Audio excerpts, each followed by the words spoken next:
Gilberto Visintin non era solo un apprezzato regista, ma fu anche un artista che si cimentava tra pittura e scultura. Una mostra al Multimedia Laboratory Art Conservation fino a sabato 25 riscopre l'arte del poliedrico artista veneziano, a cura della figlia Francesca, che ne ricorda tratti e peculiarità. È un artista veramente poliedrico perché ha fatto davvero tante cose e di tutte le cose che ha fatto aveva molta conoscenza, cioè il teatro, la scenografia, l'arte ci accomunava, era una cosa che ci legava, pur essendo sempre stati abbastanza distanti fisicamente. I consigli tecnici, così i pareri anche su mostre erano molto comuni nei nostri discorsi.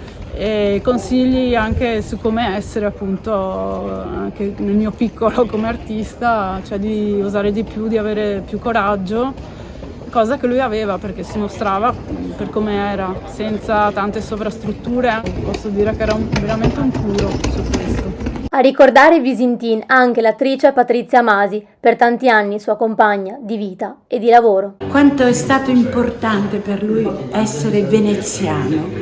Venezia era la sua casa, era la sua acqua, era sua madre, Venezia. E pur vivendo a Roma, lui diceva sempre: io vivo a Roma, ma io porto Venezia nella mia anima. Ho l'acqua nell'anima, ho il fuoco, infatti lui era tutti questi elementi.